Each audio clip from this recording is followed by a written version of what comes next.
Bismillahirrahmanirrahim. Assalamualaikum warahmatullahi ta'ala wabarakatuh. Ila hadratin Nabi Mustafa Muhammadin sallallahu alaihi wasallam wa ala alihi wa azwajihi wa dzurriyyatihi wa ahli baitihi min al-anbiya wa mu'allimina wa darisina wa ustadina wa rabbina. Allahumma sahhih lana kutub al-Fatihah. A'udzu billahi minasyaitonir rajim.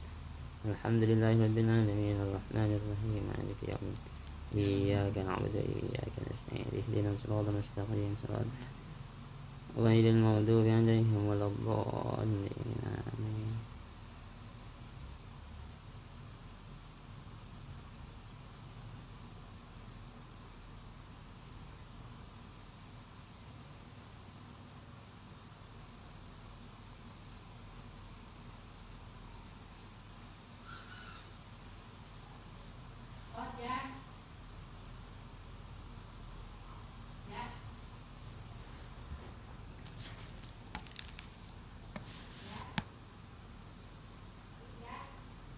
Bismillahirrahmanirrahim. Qala al-musannif rahimahullah, nafa'ana bihi wa bi'ulumihi fid dharain, amin. Faslun ay hadha faslun. Wa qad yu'radu lil qismil awwali ay yu'adda minas sani. Wa qad yu'radu, kadang didatangkan atau ditawarkan lil qismil awwali kepada ilmu bagian pertama, yaitu sulbul ilmi. Ayu ada, apa dijadikan, apa dianggap, apa al-qismul awal minas sani kepada bagian kedua. Terkadang sulbul ilmi itu bisa dikategorikan kepada mulahil ilmi. Gimana contohnya? Wa tasawwaru, dan tergambar dalika, apa hal tersebut, i'radul qismil awal minas sani, menganggap menjadikan sulbul ilmi sebagai mulahul ilmi. Tergambar dari kapal tersebut fi khalati ba'dil ulumi bi ba'din, ketika mencampur sebagian ilmu bi ba'din dengan ilmu yang lain.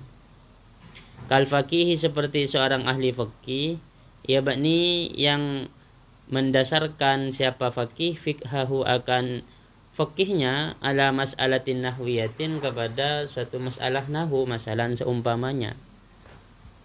Fayarji'u, kemudian kembali siapa faqih ila takririha, kepada menetapkan masalah nahwiyah, mas'alatan kepada suatu masalah, kama yuqarriruha an-nahwiyyu, sebagaimana menetapkan hal kepada masalah an-nahwiyyu siapa ulama nahwu, la muqaddimatan, bukan sebagai suatu pengantar, musallamatan, yang diterima, pengantar yang sudah kokoh, pengantar yang sudah diterima. Tsumma yaruddu, kemudian mengembalikan siapa ahli fikih mas'alatahu kepada masalahnya fikih, al-fiqhiyatah, yang bangsa fikih, ilaiha, kepada masalah nahwiyah ini. Ya, contohnya seperti ada ulama fikih, dia pemahaman fikihnya didasarkan kepada pemahaman atau dasar nahwu. Namun caranya yang keliru gitu ya, sehingga apa yang dia tempuh bukan inti ilmu, tapi cuma dianggap sebagai hiasan ilmu. Walladzi kana, adapun sesuatu kan yang ada, apa alladzi min sya'nihi, ialah ciri-cirinya ahli fikih, ayat ialah datang siapa ahli fikih, biha, membawa masalah nahwu, yaitu ala annaha, atas dasar bahwa sungguhnya masalah nahwu yaitu mafrughun minha, tidak perlu dipertanyakan lagi, minha apa masalah nahwiyah, fi ilmin nahwi, di dalam ilmu nahwu, wa yabni alaiha, kemudian menjadikan dasar siapa ahli fikih alaiha, atas masalah nahwiyah itu.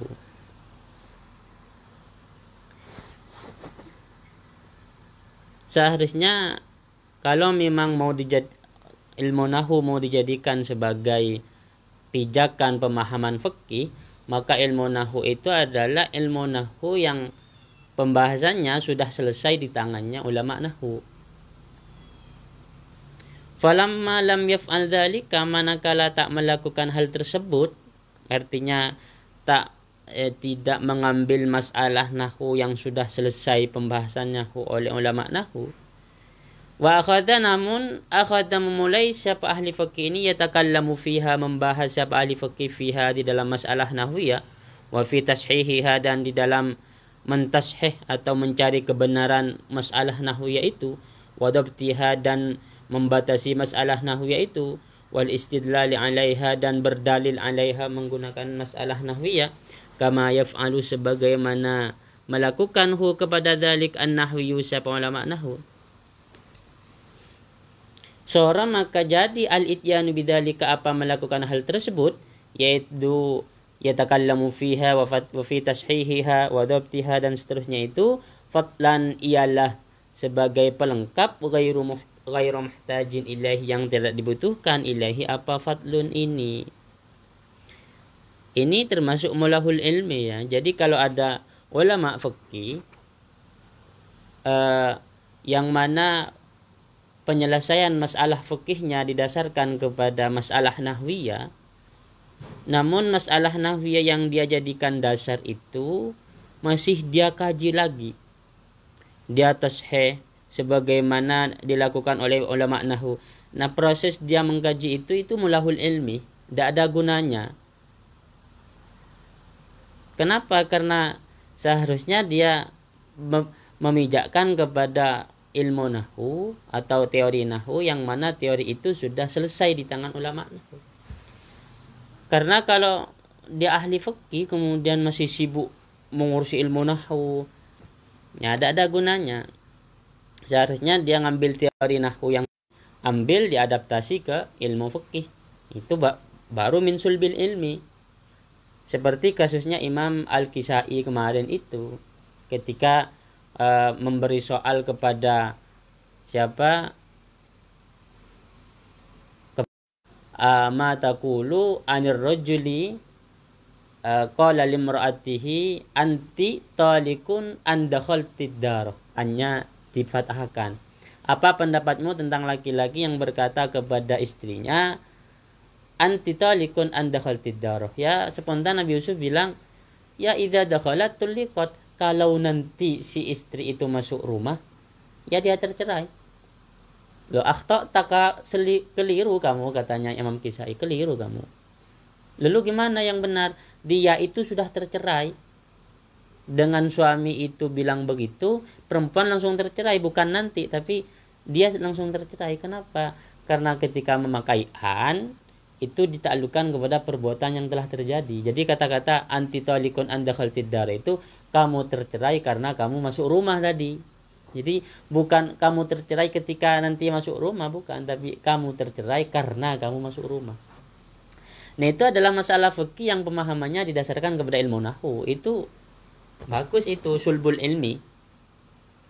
Namun kalau misalnya teori itu teori nahwunya itu belum tuntas di tangannya ulama nahwu, kemudian si ahli fikih ini masih mengkaji lagi ya, mencari-cari lagi teori nahwu, kemudian ditashih lagi, nah, itu tidak ada gunanya. Itu diserahkan kepada ulama nahwu. Jadi kalau mau menyelesaikan urusan fikih menggunakan ilmu nahwu, menggunakan teori-teori nahwu yang sudah pembahasannya selesai di tangan ulama nahwu. Kalau kemudian ahli fikih masih sibuk mengurusi nahwu gitu, maka proses dia mengurusi itu tidak ada gunanya. Tidak ada gunanya. Itu min mulahil ilmi. La yabni alaihi amalun ya.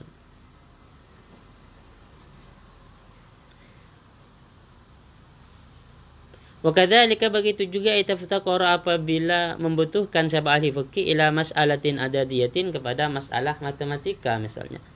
Wa min haqqihi, maka termasuk kewajibannya ahli fikih itu ayat biha musallamatan, harus membawa siapa ahli fikih biha kepada masalah adadiyah musallamatan, sebagai sesuatu yang sudah diterima, sesuatu yang sudah selesai gitu.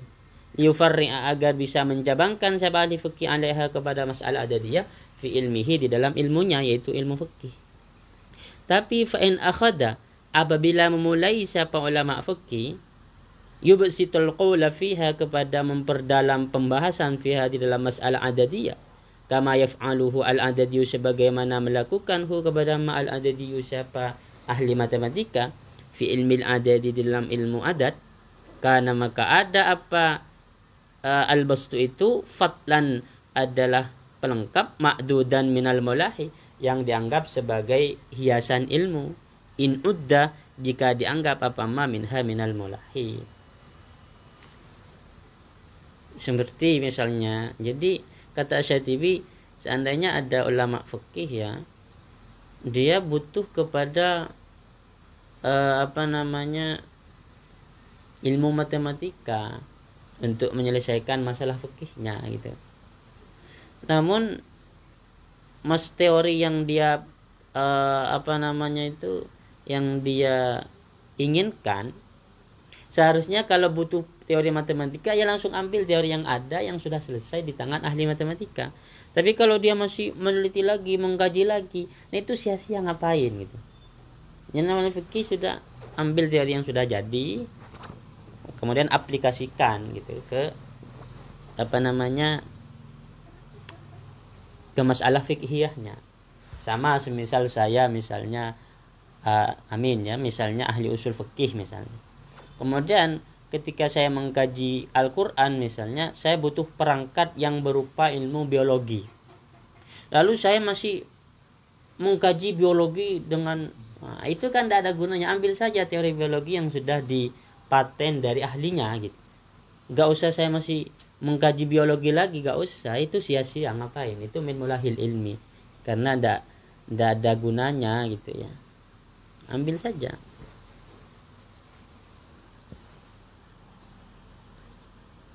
Wahakada, dan begitu juga sairul ilmi, seluruh ilmu, seluruh ilmu yakhdumu yang melayani ba'duha apa sebagian ulum ba'dan kepada yang lain. Jadi kalau mau teori, ya teori, ambil teori yang sudah musallamah, yang sudah baku, yang sekiranya tidak usah dikaji lagi, tidak usah dibahas lagi. Wa yu'radu aidan, dan ditawarkan juga lil qismil awwali bagi bagian yang pertama itu ayyasyira apa menjadi apa al qismul awwal minas salisi kepada bagian ilmu yang ketiga. Terkadang sulbul ilmi itu malah masuk kategori yang ketiga. Wa yatasawwaru, dan tergambar dzalika hal tersebut fiman di dalam orang itabajjahu yang bergaya-gaya siapa man bidzikril masaili dengan membahas masalah al-ilmiyah yang bersifat akademik, tapi dibahas liman untuk orang laisa yang tidak ada siapa man min ahliha dari ahli masalah itu. Saya membahas urusan usul fikih kepada petani yang tidak pernah mondok itu. Ya itu ngapain itu, tidak ada gunanya itu. Meskipun dia sulbul ilmi, tapi dia sama dengan ilmu yang ketiga yang tidak ada gunanya itu. Adzikri kibaril masaili liman la yahtamilu aqluhu illa sigaraha, atau membahas kibaril masail, masalah-masalah yang besar, masalah-masalah yang kapasitasnya besar gitu, liman kepada orang, dibahas liman untuk orang, la yahtamilu yang tak bisa menanggung akluhu apa akalnya orang itu, illa sigaraha kecuali kepada masalah-masalah yang remeh. Jadi membahas masalah-masalah yang sifatnya skala besar gitu, skala internasional misalnya, dibahas kepada orang-orang yang akalnya hanya nangkep masalah-masalah kecil. Tidak ada gunanya itu. Tidak ada gunanya. Ala diddi tarbiyatil masyru'ati, melawan pendidikan yang sudah diberlakukan. Karena ini berlawanan dengan at-tarbiyah al-masyru'ah, pendidikan yang sudah dilakukan, yang sudah dijalani gitu ya. Famislu hada, maka adapun semisal ini yuqi'u ialah menyebabkan apa mislu hada fi masaibah kepada musibah, kepada masalah. Wa min ajliha, dan oleh karena masaib ini qala berkata Aliun, siapa Sayyidina Ali radhiyallahu an, haddisun nasa bima yafhamun, bicaralah kalian an-nasa kepada manusia bima dengan ilmu yafhamuna yang mereka paham. Kalau mau bicara dengan orang, bicarakan masalah-masalah yang mereka pahami. Jangan bicarakan masalah-masalah yang mereka tidak pahami, dengan tujuan kamu itu ingin dilihat sebagai orang yang sangat alim. Kalau bicara dengan orang petani ya bicara yang masalah fikih yang simpel-simpel, yang kecil-kecil. Jangan bicara masalah khilafiyah, masalah istimbat, ya tidak ada gunanya. Itu tidak dianggap ilmu itu. Bahkan dianggap yang al-qismus salis, bagian yang ketiga. Ciri-ciri bagian yang ketiga itu dia ketika dibahas malah berlawanan dengan yang asal. Dia tidak dianggap ilmu oleh Asy-Syatibi, hanya sebagai bangga-banggaan saja gitu ya. Atuhibbuna, apakah suka kamu ayyukadziballaha wa rasulah, berdusta kepada Allah?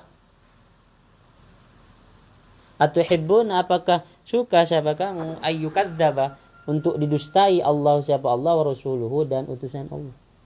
Jadi kalau bahas fikih atau bahas apapun ilmu syariat dengan manusia, dengan orang lain, bahaslah yang sesuai dengan kemampuan mereka. Karena kalau bahasanya itu berat-berat, sementara yang menerima itu hanya mampu masalah yang kecil-kecil, yang ringan-ringan, maka ketika dia menerimanya malah agama ini kok berat ya gitu, agama ini kok sulit ya, kemudian Allah yang didustakan karena kamu lalai. Faqad yasiru, maka jadi dzalika, apa hal tersebut, fitnatan, jelas sebagai fitnah, ala ba'di sami'ina, kepada sebagian pendengar. Malah ilmunya malah menjadi fitnah, menjadi ujian, cobaan ya. Hasbama huwa mazkurun fi maudhihi, sesuai dengan sesuatu, mazkurun ya huwa, yang ada pun ma mazkurun ya disebutkan, fi maudhihi, di dalam tempat pembahasannya, ma min hadzal kitabi, dari kitab ini. Wa idza urida, apabila ditawarkan lil qismil awwali, bagi qismul awal, ayu adda, apa dianggap, apa al qismul awal minas salisi, sebagai bagian yang ketiga, fa'aula, maka lebih-lebih ayu urada, apa ditawarkan lisani, bagian yang kedua, ayu adda minas salis, apa dianggap apa sani minas salisi, kepada bagian yang ketiga. Kalau bagian yang pertama itu sulbul ilmi, bisa dikategorikan kepada bagian ilmu yang ketiga, yaitu yang malaysa sulban wala mulahan itu, maka apalagi bagian yang kedua tambah bisa dikategorikan sebagai yang ketiga. Kenapa? Li'annahu, karena sungguhnya as-sani aqrabu, ia lebih dekat, apa as-sani ilaihi, kepada as-salis, minal awwali, dibandingkan yang pertama. Oleh karena itu fala isu, maka tidak boleh lil alimi, bagi orang yang alim, fit tarbiyatil ilmiyati, di dalam pendidikan keilmuan, illal muhafadzata, kecuali memelihara, ala hadhil ma'ani, kepada hikmah-hikmah ini. Wa illa, dan jika tidak memelihara ini, lam yakun, maka tidak ada siapa alim murabbiyan, ialah sebagai pendidik. Wahtajah, melainkan ihtajah butuh, wa siapa alim ini, ila alimin, kepada orang alim lain, yurabbihi, untuk mendidiknya. Yurabbihi, yang bisa mendidik siapa alim ini, hi, kepada dia gitu.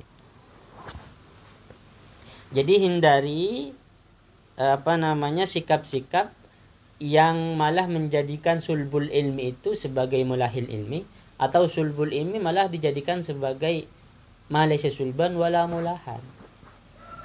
Pembahasan nahwu itu sulbul ilmi, tapi ketika pembahasan nahwu ini dikaji oleh ulama fikih untuk dijadikan pijakan masalah fikihnya, malah kajiannya itu menjadi mulahul ilmi. Ilmu biologi itu dalam kaitannya ilmu alam, dia adalah sulbul ilmi seluruhnya. Namun ketika ada seorang ahli fikih membahas ilmu biologi untuk mendasarkan itu kepada ilmu, itu tidak ada gunanya. Cukup ambil teori yang sudah baku untuk memutuskan masalah fikihnya. Begitu juga misalnya ilmu usul fikih. Ilmu usul fikih ini kan sulbul ilmi, karena dibutuhkan oleh ahli fikih untuk memutuskan sebuah hukum gitu. Namun kalau kita bicara usul fikih kepada orang-orang yang tidak pernah mempelajarinya, karena kita ingin dianggap sebagai orang yang sangat mampu misalnya, maka ilmu fikih, usul fikih itu tidak menjadi sulbul ilmi lagi. Wa min huna, dan dari sini, la yusmahu,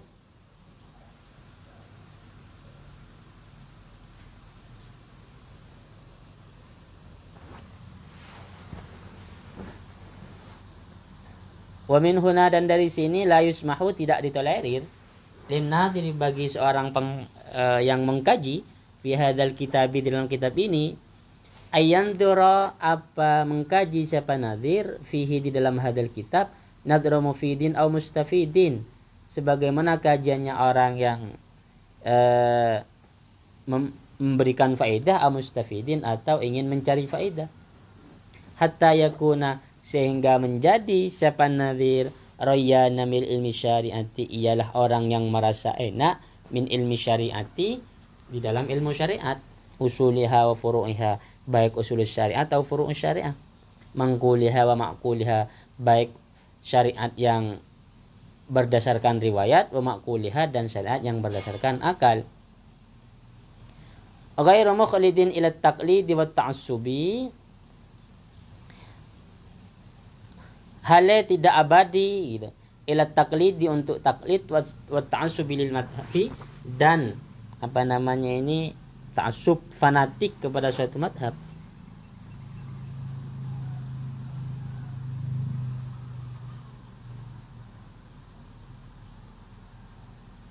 Fa innahu, karena sesungguhnya nadhir, ingkan apabila ada siapa nadhir kada seperti itu, khifa, dikhawatirkan, alih atas nadhir, ayang qaliba, apa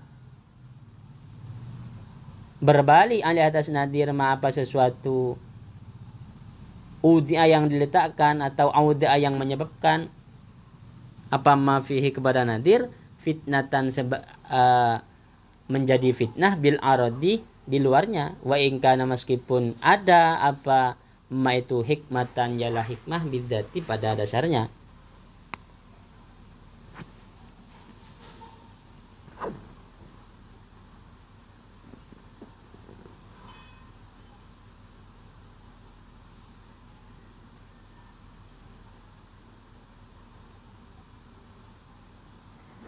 Artinya hendaknya orang yang mengkaji kitab apa ini, kitabnya Asy-Syatibi ini, ya, itu bisa mengkaji dengan pola pikir mufidun atau mustafidun, pola pikir orang yang ingin memberi ilmu atau orang yang mencari ilmu,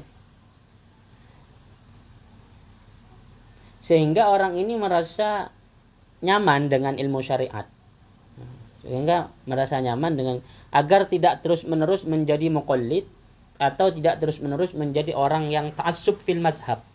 Ini apa namanya, dari Asy-Syatibi, ya, anjuran dari Asy-Syatibi, hendaknya, artinya tidak apa-apa, la yasmah, ini tidak apa-apa itu. Orang yang mengkaji kitab Al-Muwafaqat ini menggunakan pola pikir sebagai mufidun, sebagai orang yang memberi faedah, sebagai, ya, au mustafidun, atau menggunakan pola pikir sebagai mustafid, dipakai semua kedua-duanya itu. Tujuannya apa? Agar dia itu merasa nyaman dengan ilmu syariat, merasa nyaman dengan ilmu syariat. Dan tujuan kedua, agar dia tidak terus-menerus menjadi muqallid atau mu'assib lil madhab, orang yang fanatik kepada satu madhab.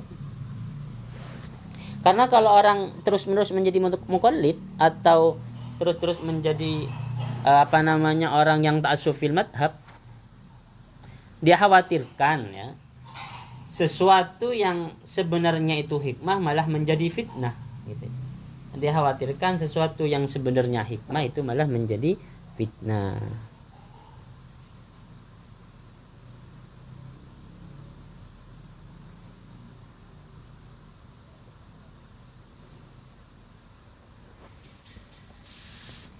Al-Muqaddimah Al-Anshirah, Muqaddimah yang ke-10.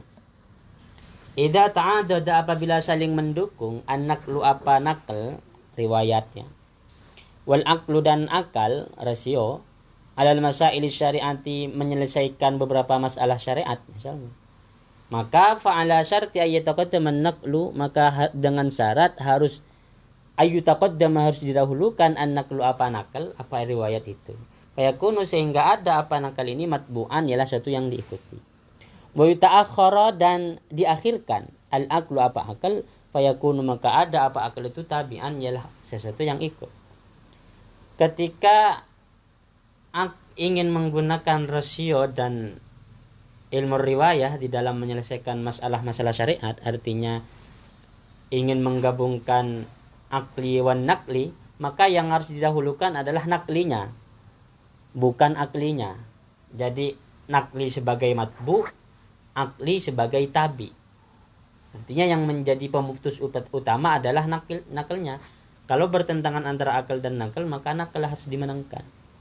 Fala yusarrahu, maka tak boleh dilepaskan al-aqlu apa akal fi majalin nazar, di dalam ranah pemikiran, illa biqadri ma, kecuali sekedar sesuatu yusarrihuhu, yang melepaskan hu kepada akal, an-naqlu apa nakal. Jadi akal itu ketika mengkaji sebuah masalah jangan dibiarkan lepas begitu saja, dengan dibiarkan bebas begitu, tapi lepaslah sesuai dengan kebutuhan nakal, sesuai dengan kebutuhan apa yang datang dari syariat. Wa dalilu ala dzalika, adapun bukti atas hal tersebut, umurun, ialah beberapa hal.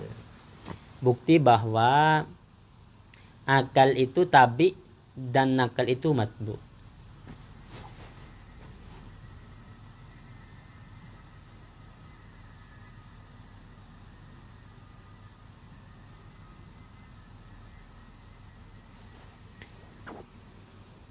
Saya ulangi lagi ya, yang di atas itu pesannya Asy-Syatibi, kayaknya keliru itu. Jadi begini kata Asy-Syatibi, orang yang mengkaji kitab ini itu tidak boleh cara pandangnya menggunakan cara pandang mufidin atau mustafidin tanpa bertaklid. Boleh menggunakan cara pola pikir seorang mufid atau mustafid, tapi harus tetap mentaklid dan ta'assub kepada satu madhab. Gitu. Harus tetap memiliki cantolan hukum. Gitu. Boleh mengkaji kitab ini kata Asy-Syatibi, agar kenapa? Dengan syarat pola pikir yang digunakan itu boleh dengan pola pikir mufidin atau mustafidin, tapi dia harus tetap punya imam yang ditaklidi gitu. Jangan kemudian skeptis dengan beberapa madhab, dikosongkan, saya tidak mau bermadhab kemudian mengkaji ini, tidak boleh. Jadi boleh menggunakan pola pikir mufid atau mustafid, tapi dengan syarat tetap bertaklid kepada satu imam. Karena kalau tidak bertaklid, tidak ta'assub kepada satu madhab, dia khawatirkan kata Asy-Syatibi itu, yang awalnya hikmah ketika dikaji oleh orang yang sudah belajar ini malah menjadi fitnah gitu. Karena sudah menguasai kitab ini, misalnya maqasidus syariah, masalah ahkam, dan dia tidak mau bertaklid kepada satu imam, maka yang awalnya hukum itu hikmah malah menjadi fitnah ya. Dirubah-rubah. Nah ini kebalik tadi yang awal itu. Jadi pesan Asy-Syatibi, ketika orang hendak mengkaji ini boleh menggunakan cara pandang mufid atau mustafid, tapi dia harus tetap bertaklid. Oke. Al-awwal, yang pertama, dalil pertama bahwa akal harus dikalahkan di hadapan nakal, anau sungguhnya lau jazza, seandainya boleh, lil aqli bagi akal, boleh takhatti ma'khadin nakli, melanggar pijakan nakal, lam yakun, maka tidak ada, lil haddi bagi batasan, alladzi batasan, hadda yang telah membatasi, membuat batasan hu kepada alladzi an-naqlu apa nakal, faidatun apa faidah. Seandainya akal itu boleh melampaui nakal, maka batasan-batasan yang dibuat oleh Quran, batasan-batasan yang dibuat oleh hadis, niscaya boleh didobrak oleh akal, kan begitu. Seandainya akal ini boleh melampaui nakal, maka aturan-aturan yang sudah baku yang diatur dalam Al-Quran dan hadis itu boleh didobrak oleh akal seandainya bertentangan. Nah ini tidak bisa, ini tidak bisa. Karena kenapa? Li'annal fardhu, karena sesungguhnya fardhu, annau sesungguhnya fardhu, hadda ialah memberi batasan apa nakal lahu kepada fardhu, haddan dengan sebuah batasan. Faida jazah, maka apabila boleh ta'addihi melanggar batasan itu, sora maka jadi al-haddu apa batasannya fardu itu ghairu mufidin, ialah tak ada faedahnya. Semisal batasan fardu, misalnya definisi tentang fardu atau batasan fardu, itu kan sudah baku fardu seperti apa. Namun seandainya dibolehkan akal ini melanggar batasan-batasan itu, niscaya batasan yang sudah dibuat itu kan tidak ada gunanya. Toh nanti pada akhirnya bisa dikritik, bisa apalagi hal-hal yang ta'abudi misalnya. Tambah tidak boleh dimasuk diintervensi akal seperti ibadah haji. Ibadah haji itu harus ke Mekah, harus di Ka'bah di sana. Kalau kemudian sekarang boleh dilanggar oleh akal, maka kan bisa begini. Lah, lempar jumrah itu kan tujuannya melempar setan. Gimana kalau kita pergi ke kuburan saja lempar setan di sana? Atau kita buat Ka'bah di sini yang sama bentuknya. Ini kan, loh ini gimana? Kan tidak bisa begitu itu. Maka batasan-batasan yang dibuat syariat, kalau akal bisa melampaui itu, tidak ada gunanya nanti. Wadzalika fi syari'ati batilun. Adapun hal demikian di dalam syariat itu batal. Fama addada ilaihi Fama adda maka tidak mengantarkan ilahi kepada ta'addi misluhu apa semisal akal. Tidak ada yang bisa mengantarkan demikian itu kecuali akal. Sehingga akal itu tidak boleh melampaui nakal ya. Akal harus kalah. Bagaimanapun harus kalah, harus tersungkur di hadapan nakal akal itu. Wasani, bukti kedua. Ma tabayyana sesuatu yang terbukti fi ilmil kalami di dalam ilmu kalam wal usul dan ilmu usul. Ilmu kalam ini membahas tentang akidah kita ya. Ilmu yang membahas tentang aqaid, akidah. Kenapa disebut ilmu kalam? Karena fokus kajian dari ilmu kalam ini adalah kalamullah, yaitu Al-Qur'an itu. Sehingga ilmu yang mengkaji itu disebut ilmu kalam. Karena yang dikaji adalah kalamullah. Ya intinya ilmu kalam ini kajian tentang akidah ya, teologi. Min annal akla, bahwa sungguhnya akal la yuhassinu wa la yuqabbihu, tak bisa memutuskan kebaikan wa la yuqabbihu, dan tak bisa memutuskan kejelekan. Jadi akal itu tak punya hak untuk memutuskan bahwa itu baik, bahwa itu jelek, tak punya hak. Walau faradnahu muta'addiyan lima haddahu asy-syar'u, seandainya faradna kita mengandaikan kepada akal muta'addiyan, ialah bisa melanggar apa akal lima kepada sesuatu hadd yang telah membatasi kepada masyarakat apa syariat, lakana niscaya ada apa akal muhassinan, ialah bisa menghukumi hal itu baik, wa muqabbihan, dan bisa menghukumi bahwa hal itu jelek. Bukti kedua bahwa akal itu harus dikalahkan di bawah nakal, harus dikalahkan di bawah dalil, adalah akal itu baik, bahwa itu jelek. Semuanya harus kembali ke Al-Quran dan hadis gitu. Nah ini berarti akal tidak bisa menang gitu. Seandainya kita bayangkan bahwa akal itu bisa melampaui syariat, niscaya akal itu punya kekuasaan untuk menentukan bahwa ini baik, ini jelek. Saya contohkan misalnya, orang Eropa itu kan kedinginan. Mereka ketika kedinginan, yang baik bagi mereka adalah minum alkohol. Apakah lalu boleh karena baik? Ya tidak boleh. Meskipun baik menurut mereka, tapi tidak baik menurut syariat. Itu menunjukkan bahwa akal itu dikalahkan di bawah syariat. Adapun yang seperti ini khalafun, ialah nomor 2. Nomor 2 tidak bisa jadi nomor 1. Wasalisuh, dalil ketiga bahwa akal harus kalah di bawah nakal.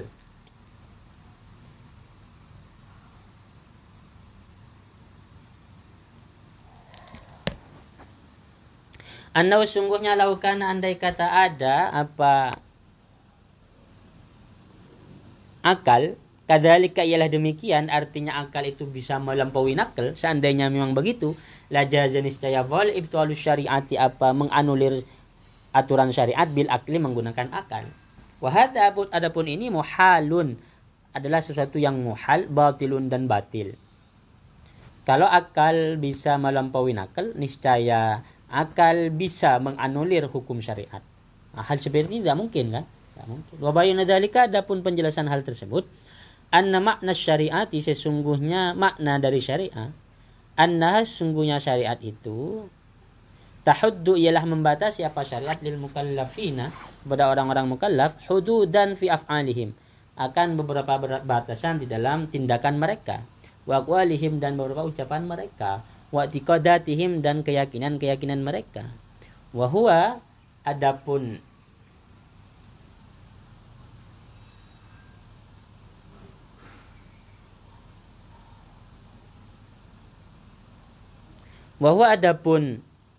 makna ini jumlatuma adalah bagian dari sesuatu tadammanat yang mengandung apa syariathu kepada ma. Syariat itu adalah sesuatu yang mengatur seluruh perbuatan mukallaf, kan gitu. Syariat adalah sesuatu yang mengatur kepada perbuatan mukallaf, perkataan mukallaf, keyakinan mukallaf, adalah fungsi syariat itu. Oleh karena itu fa in jaza apabila boleh lil akli apa bagi akal ta'addi haddin wahidin apa melampaui atau melanggar satu batasan saja, maka jaza niscaya boleh lahu bagi akal ta'addi jamil hudud apa melanggar seluruh aturan-aturan syariat. Jadi syariat itu kan mengatur seluruh perbuatan mukallaf. Seandainya kita bayangkan saja akal boleh melanggar satu aturan syariat, niscaya seluruh aturan syariat bisa dilanggar akal. Seandainya dibolehkan akal melanggar satu aturan syariat, niscaya bisa saja akal itu melanggar seluruh aturannya. Kenapa? Li'anna ma sabata lisyai' sabata limislihi. Karena sesuatu sabata yang tetap apa ma lisyai' kepada sesuatu yang lain, sabata maka tetap apa ma limislihi kepada semisalnya syai'. Misalnya, akal itu dibolehkan intervensi di dalam urusan baik misalnya. Niscaya di dalam urusan-urusan yang lain, di dalam bab nikah, di dalam bab muamalah, niscaya boleh juga intervensi. Kenapa? Karena baik itu ya sama dengan nikah. Nikah ya sama dengan ibadah gitu. Sehingga ma sabata lil baik, maka sabata juga lil nikah. Ma sabata lil nikah, maka sabata juga lil ibadah. Nah begitu. Kalau akal bisa intervensi di baik, maka seharusnya boleh intervensi di nikah. Kalau boleh intervensi di akad nikah, maka boleh intervensi di ibadah yang lain. Maka begitu. Sehingga tidak ada aturan pasti nanti kalau akal ini boleh intervensi. Ini menunjukkan bahwa akal itu tidak boleh dijadikan atau boleh melampaui nakal gitu ya. Wa ta'di haddin wahidin huwa ma'na ibtalihi. Adapun melanggar satu batasan huwa makna ibtalihi adalah makna membatalkannya akal. Ai artinya laisa hadzal addu bisahihin, laisa tidak ada hadzal haddu apa batasan ini bisahihin, ialah benar. Wa in jaza dan apabila boleh ibtal wahidin apa membatalkan satu batasan saja, jaza niscaya boleh ibtalus sa'iri apa membatalkan menganulir seluruh batasan itu. Wa hadza adapun illa yaqulu ialah tidak berpendapat bihi kepada hada ahadun siapa satu orang pun ulama lidzuhuri muhalihi karena jelasnya kemuhalannya hada. Itu adalah tiga hal yang membuktikan bahwa akal itu harus tersungkur, harus kalah di bawah nakal ya, tidak boleh. Artinya akal ini tidak boleh menang. Ketika akal bertentangan dengan Quran, ya akal harus kalah. Menurut Asy-Syatibi begitu. Tidak boleh akal itu memimpin. Namun dikritik ini. Konsep Asy-Syatibi itu dikritik. Meskipun kritiknya nanti dijawab lagi oleh Asy-Syatibi ya. Fa in qila hadza muskilun min aujuhin. Fa in qila maka apabila dikatakan hadza adapun ini muskilun ialah muskil min aujuhin dari beberapa aspek. Kalau ternyata ini dikritik oleh orang lain menggunakan hal-hal berikut ini, maka jawabannya nanti kata Asy-Syatibi. Jadi ini fa in qila ini kan syarat, jawabannya nanti di belakang. Kalau memang konsep saya ini mau dikritik dengan hal-hal berikut ini, maka jawabannya nanti ada. Misalnya kritik yang pertama, al-awwal, anna hadzal ra'ya huwa ra'yu dzahiriyah. Adapun pola pikir seperti ini adalah pola pikir kelompok dzahiriyah. Kalau tidak menerima akal sebagai partner nakal, artinya akal harus kalah. Itu kok mirip dengan pola pikir dzahiriyah ya.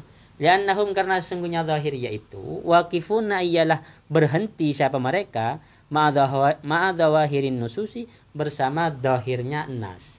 berhenti pada dohir nas, tak masuk ke dalam min ghairi ziyadatin wala nuqsanin, tanpa dilebihkan dan tanpa dikurangi. Nasnya mengatakan begitu, ya cukup begitu.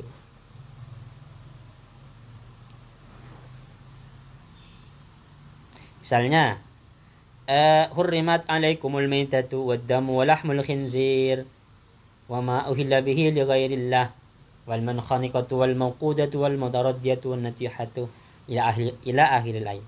Nah, di situ yang tidak ada anjing, yang ada babi. Hurrimat alaikumul maitatu waddamu walahmul khinzir. Maka menurut kelompok Zahiriyah, ya itu yang haram. Jangan ditambah anjing. Dapat dari mana tambahan anjing itu? Oh, pakai akal, tidak bisa. Itu kan mirip dengan pola pikir Zahiriyah kalau begitu. Wahasiluhu, adapun kesimpulannya, ada mu'tibarin ma'quli jumlatan, tak boleh memperhitungkan rasional secara keseluruhan. Wa idadam manusia sehingga mengandung apa pola pikir ini nafyal qiyas, kepada menafikan qiyas, alladzi qiyas ittafaqo, yang sudah sepakat al awwaluna, siapa ulama-ulama terdahulu, alaihi, terhadap qiyas. Jadi kata kelompok yang mengkritik Asy-Syatibi ini, pola pikir Asy-Syatibi itu kok mirip dengan pola pikir Zahiriyah ya. Yang mana kelompok Zahiriyah itu hanya mengandalkan Zahirin Nas. Sehingga kalau hanya mengandalkan Zahirin Nas, kata kelompok ini, maka seluruh pemahaman-pemahaman yang dihasilkan oleh akal itu harus tidak diperhitungkan ya. Ketika tidak memperhitungkan hal-hal yang bersifat akli, kata kelompok ini, maka qiyas, yang mana notabene qiyas itu sudah disepakati oleh ulama terdahulu, maka harus ditolak juga. Maka pendapat Asy-Syatibi itu tak bisa diterima. Ini adalah kritikan pertama ya. Wasani, kritikan kedua, annau, sesungguhnya, qad sabata, sungguh tetap, lil akli, bagi akal, at-takhsis, apa takhsis, hasba ma dzakarahu, sesuai dengan sesuatu dzakar yang telah membahas kepada ma'al usuliyuna, siapa ulama usul. Kritik kedua, akal itu bisa mentaksis ayat sebagaimana telah dibahas oleh ulama-ulama usul. Jadi taksis bil akal itu kan bisa.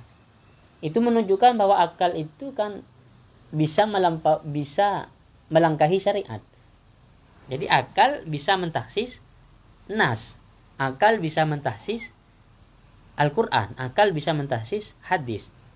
Loh, berarti akal itu kan menang dibandingkan ayat, dibandingkan Al-Quran. Toh tentu buktinya ketika ada ayat yang umum tapi berlawanan dengan akal, maka itu dianggap taksis bil akal. Contohnya fi nahwi wallahu ala kulli syai'in qadir. Adapun Allah ala kulli syai'in, atas segala sesuatu, qadirun, ialah mampu. Nah, syai'in ini secara umum kalau ini enggak mungkin mencakup lafaz Allah. Kullu syai'in itu kan umum. Allah itu maha kuasa kepada seluruh apa yang ada ini. Berarti Allah kuasa kepada diri. Syai'in ini mencakup Allah dong. Ya enggak juga. Misalnya haji ke Baitullah. Nah, kata an-nas itu secara akal kan sudah ditaksis. Kalau orang gila kan enggak wajib. Orang anak kecil kan enggak wajib. Berarti lillahi 'alan nasi, wajib bagi manusia yang selain gila, selain itu kan, itu namanya taksis bil akal kan. Itu membuktikan bahwa akal itu bisa mengalahkan nas gitu ya. Wa ala kulli syai'in wakil, dan ayat ini wa ala kulli syai'in wakil, syai' ini tidak mencakup Allah. Wa khaliqu kulli syai', dan Allah itu khaliqu kulli syai', pencipta segala sesuatu. Segala sesuatu Allah yang menciptakan. Kalau zat Allah sendiri, enggak. Jadi syai' ini tidak mencakup zat Allah. Itu taksis bil akal namanya. Wa huwa, adapun taksis, naqsun min muqtadul umumi, adalah mengurangi kehendak lafaz umum. Kalau boleh mengurangi kehendak umum, maka fal tajuz, maka hendaknya boleh az-ziyadatu, apa menambahnya juga. Lianna, karena sungguhnya ziyadah bimaknahu, semakna dengan umum. Karena ziyadah itu bimaknahu, semakna dengan naqs. Ketika boleh mengurangi cakupan lafaz umum menggunakan akal, niscaya boleh juga menambah cakupan umum itu. Karena menambah itu apa bedanya dengan mengurangi? Kan sama-sama pakai akal ya. Wali'anna al-wuqufa duna haddin, karena sesungguhnya berhenti di bawah batasan. Misalnya batasannya 100 tapi berhenti di 80. Duna haddin nakli, di bawah batasan nakal, kala mujawizilahu, sama dengan melewati itu. Semisal ini. Walillahi 'alan nasi hajjul bait, dan manusia wajib haji atas nama Allah. Nah, ini kan akal mengurangi. Nah, kalau boleh mengurangi berarti kan boleh nambah, karena tidak ada bedanya. Itu sama-sama pakai akal gitu. Fakilahuma, maka keduanya naksun dan ziyadah itu ibtalun, ialah sama-sama membatalkan lil haddi, kepada batasan syariah, ala za'mika, sesuai dengan dugaanmu. Faida jaza ibtaluhu man naqsi jaza ma ziyadah. Kalau boleh menganulir syariat dengan mengurangi, maka boleh juga menganulirnya dengan menambahnya. Walima lam yu'adda hadha ibtalan lil haddi fala yu'adda al-akhar. Walamma lam yu'adda hadha, dan ketika tak dianggap hadha apa ini, yaitu naqsun ibtalan lil haddi, kepada membatalkan had, fala yu'addu, maka tak bisa dianggap juga al-akharu, apa yang lain. Kalau naksun itu dianggap tidak ibtal, maka ziyadah seharusnya dianggap tidak ibtal juga.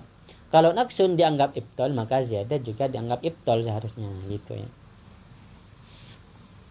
Wasalis, yang ketiga, annal usuliyina, sesungguhnya bagi ulama usul, qaidatan, adapun sebuah kaidah, qadat yang menghendaki apa kaidah itu, bi khilafi hadzal qada'i, menyalahi keputusan ini, yaitu keputusan bahwa akal harus di bawah nakal, akal harus kalah dengan nakal. Ulama usul itu punya sebuah kaidah yang berlawanan dengan konsepnya Asyatibi tadi itu, konsep bahwa akal harus kalah dari nakal. Wahia, adapun kaidah ini, annal ma'nal munasiba idza kana jaliyan sabiqan lil fahmi inda dzikrin nasi sahha tahqimu dzalikal ma'na fin nahsi bitakhsisi lahu wa ziyadati alaihi. Ini annal makna, sesungguhnya makna al-munasib, yang relevan, yang cocok, illat yang relevan, idza kana, apabila ada apa makna itu jaliyan, ialah jelas, sabiqon lil fahmi, mudah dipahami, inda dzikrin nasi, atau sabiqon lil fahmi, cepat untuk dipahami, inda dzikrin nasi, ketika disebutkan nasnya, maka sahha, boleh, tahqimu dzalikal makna, apa menetapkan makna tersebut, fin nasi, ke dalam nas, ke dalam teks, bitakhsisi lahu, baik untuk mentakhsis lahu terhadap nas, wa ziyadati alaihi, atau menambah terhadap nas. Illat yang dihasilkan menggunakan akal, tapi dia punya relevansi, punya kecocokan terhadap hukum, dan dia sifatnya jali.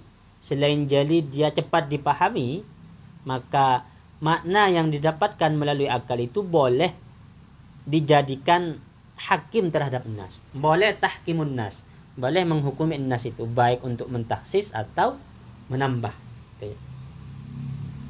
Ada hukum misalnya hurimat alaikumul innamal khamru wal maisiru wal ansab wal azlamu rijsun min amali syaitan. Jadi yang haram itu kan khamar. Cuma ketika kita punya makna munasib, maka boleh ditambah, bukan cuma khamar yang haram, tapi whisky, tapi hal-hal yang lain, pokoknya memabukkan haram. Itu al-makna munasib yang didapatkan dari akal, menggunakan illat muskir, sehingga kita tambah kandungan Al-Quran itu bukan cuma khamar yang haram kan, banyak sekali yang haram. Itu apa kalau bukan akal yang menghukumi? Berarti akal menang.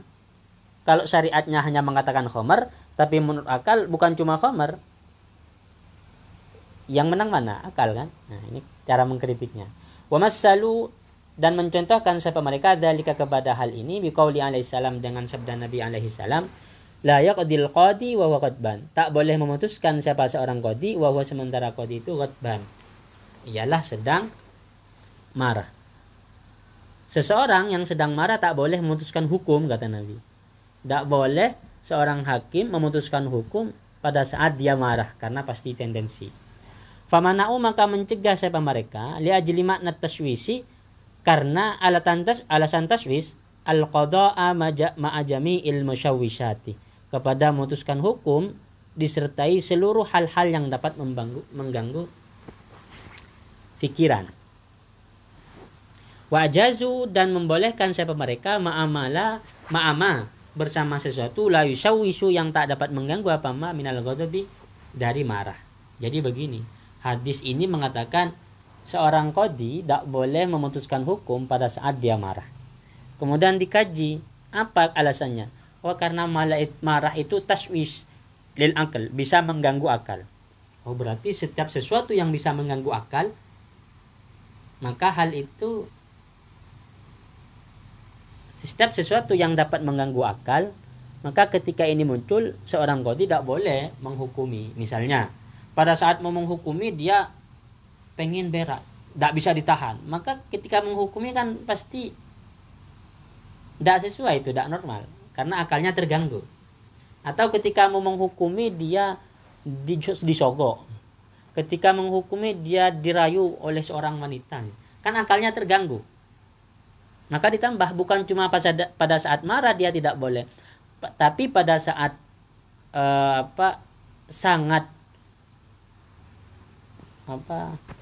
ketika sangat istilahnya ya,